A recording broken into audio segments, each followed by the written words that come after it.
Good morning, everyone. Today is January 25th, and we are going on with the lesson. If you remember yesterday's lesson, we were talking about David and how he turned to God and how the Lord actually came through for him. And we also remember how Saul had gone to follow David with his 3,000 men, and David was hiding, and he had an opportunity to kill Saul, and he did not do it. So we see the restraint that he had by controlling himself and not killing the king. So once again, my name is Dorcas Wanganga from Washington, and I'm here today to continue with Monday's study, which is about returning good for evil. And that's what we saw in yesterday's study, because David could have killed Saul out of passion. But in the Bible, in Matthew 5:44, we are told, and I think I can read that. It says, "But I say unto you, love your enemies, bless them that curse you, do good to them that hate you, and pray for them which despitefully use you and persecute you." So here we see in this case that David knew very well that Saul was following him, and he was following him to kill him. And yet he did not revenge on him. He actually was remorseful after cutting off the robe of the king. But we see also in Proverbs 16, verse 32, it says, "He that is slow to anger is better than the mighty, and he that ruleth his spirit than he that taketh a city." So when we compare David and Saul, we see Saul, he's left his kingdom and taken away the armies. So there's no one to protect the kingdom, and he's following David just because he hated him. So do you see any wisdom in what he was doing? He was even leaving his own country in jeopardy by taking all the army with him, just looking for one man.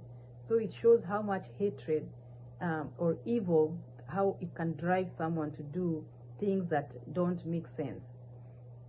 So in Romans 12, verse 19 to 21, it says, "Dearly beloved, avenge not yourselves, but rather give place unto wrath, for it is written, Vengeance is mine, I will repay, saith the Lord.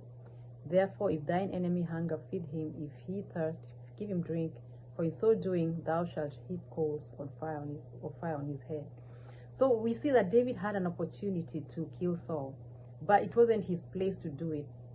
He could have killed him and still become king, but vengeance is the Lord's. God had told him he's going to be king, but he hadn't told him it was his place to kill Saul. So we see that David, after he cut the robe, he actually called Saul when Saul was leaving, and he told him that he had an opportunity to kill him. And so we see the courtesy and forbearing was the conduct of David towards Saul. He still spoke with him with respect, because if you read in those verses, we see that he actually went and bowed before Saul, and when he was speaking with him. So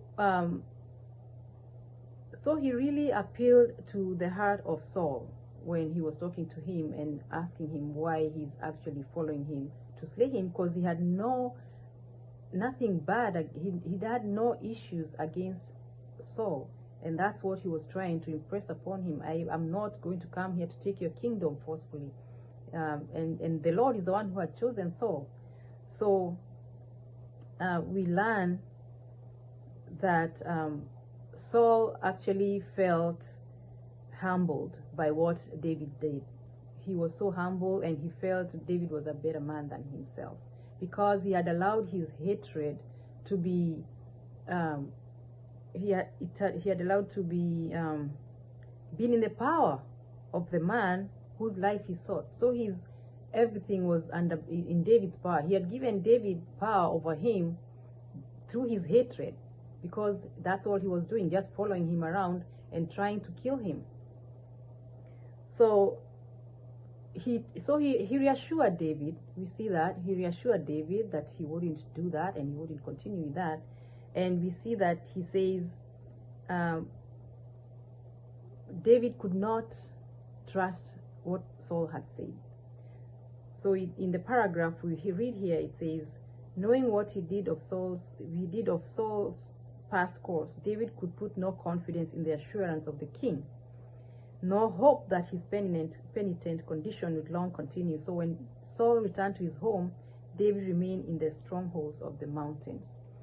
So despite the reassurance from Saul, David could not follow him because he knew